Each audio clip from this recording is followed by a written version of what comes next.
La alianza militar más poderosa en la historia de la humanidad se está resquebrajando, y la fractura no está ocurriendo en Europa, está ocurriendo en el estrecho de Hormuz. En entrevistas explosivas publicadas el 1 de abril, el presidente de los Estados Unidos Donald Trump no solo criticó a la OTAN, amenazó abiertamente con abandonarla, llamando a la alianza un tigre de papel. Trump afirmó que reconsiderar la membresía de Estados Unidos está más allá de toda duda. La tensión central es aterradoramente simple. El ejército de Estados Unidos está envuelto en un conflicto masivo que involucra a Israel e Irán, un conflicto que ha asfixiado una de las arterias petroleras más vitales del planeta y ha provocado que los precios mundiales de la gasolina superen los $4 por galón.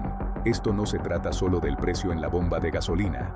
El 20% del petróleo mundial fluye a través de una vía fluvial de apenas 21 millas de ancho. Si el estrecho permanece cerrado, las cadenas de suministro globales se congelan, la inflación se dispara, y la onda de choque económica podría desencadenar una recesión global devastadora. Washington exigió que sus aliados europeos enviaran sus armadas para ayudar a asegurar la vía fluvial.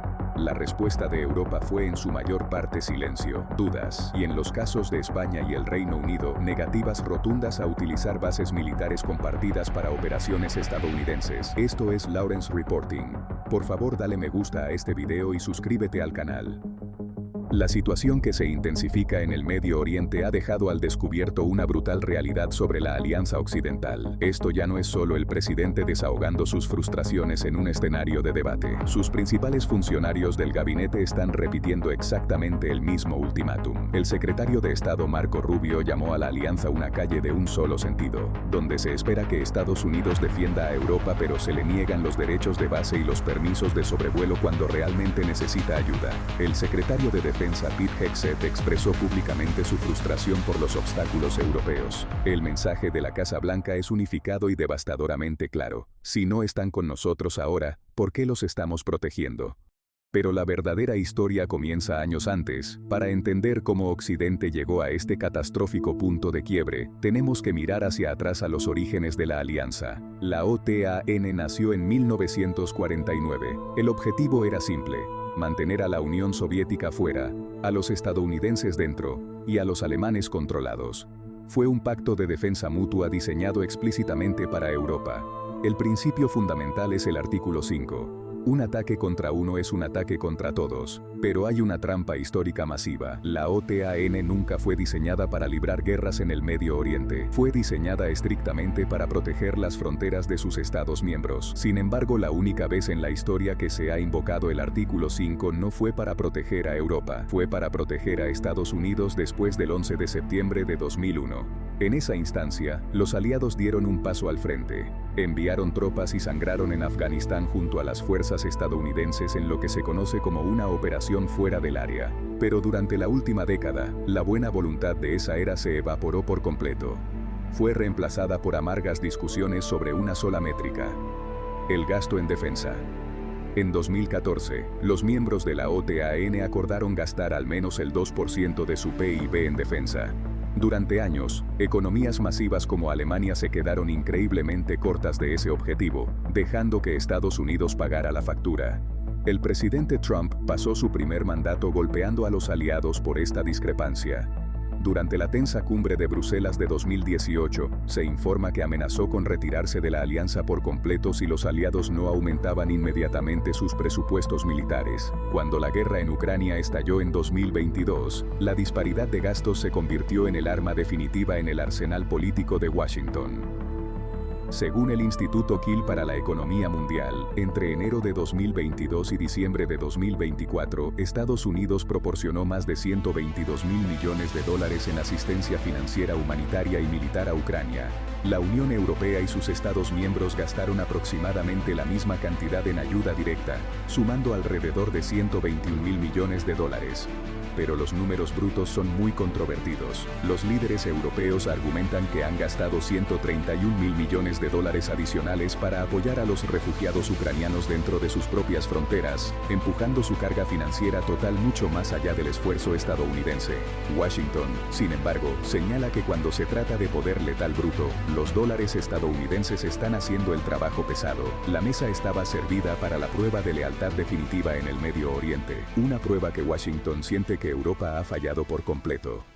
Cuando analizamos el tablero desde ambos lados, la fractura se vuelve aún más compleja. Desde la perspectiva estadounidense, este es el problema definitivo del polizón. Estados Unidos se ve a sí mismo como la policía del mundo, subsidiando fuertemente la seguridad europea durante décadas. Si Estados Unidos está dispuesto a financiar la defensa de Ucrania o estacionar miles de tropas en Alemania, lo mínimo absoluto que Europa puede hacer es ayudar a asegurar las rutas de navegación internacionales cuando Estados Unidos pide refuerzos. Este sentimiento es impulsado por un creciente movimiento aislacionista dentro del electorado estadounidense. Millones de votantes exigen que Washington deje de subsidiar a naciones europeas ricas y se concentre estrictamente en problemas domésticos.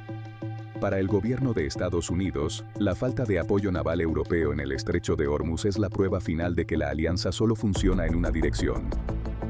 Pero para entender verdaderamente la furia de Washington, tienes que mirar hacia el este.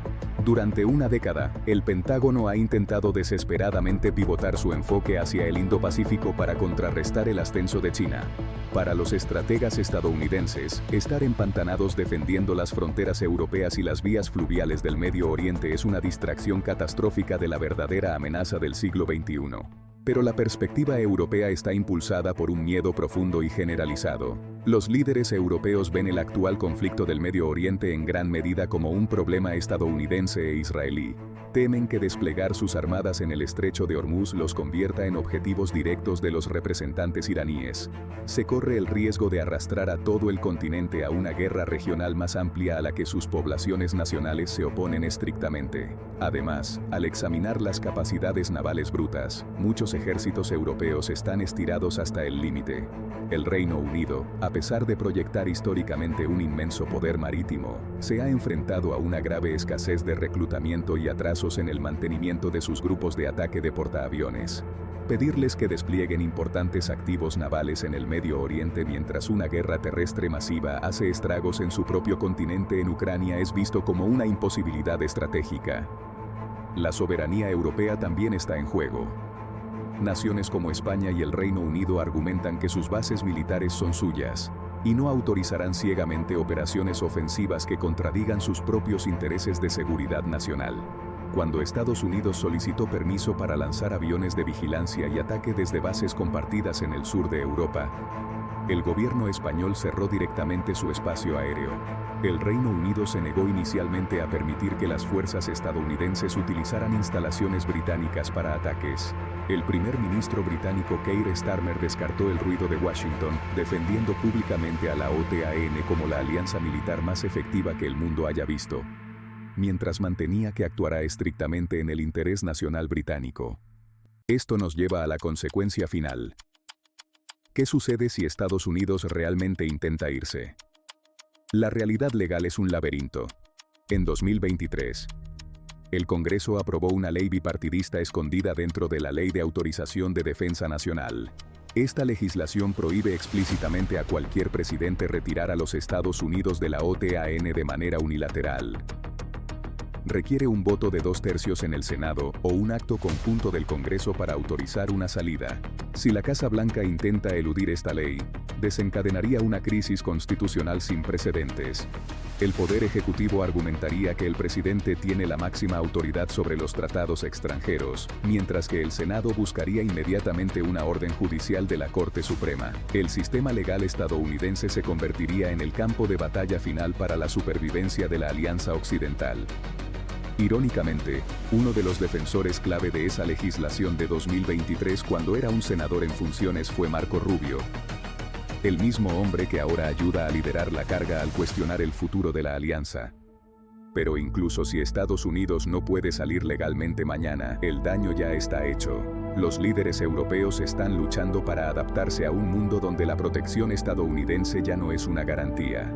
Líderes como el presidente francés Emmanuel Macron han estado advirtiendo a Europa durante años que debe lograr una autonomía estratégica. Ahora estamos viendo el rápido impulso hacia una industria de defensa y un ejército europeo unificados, lo que el presidente de Finlandia describió como una OTAN más europea. Y observando en silencio desde el margen están Moscú y Beijing. Una alianza occidental fracturada es exactamente hacia lo que los adversarios de Estados Unidos han elaborado estrategias durante décadas. Si el tigre de papel se desgarra a sí mismo, el equilibrio de poder global cambiará de la noche a la mañana.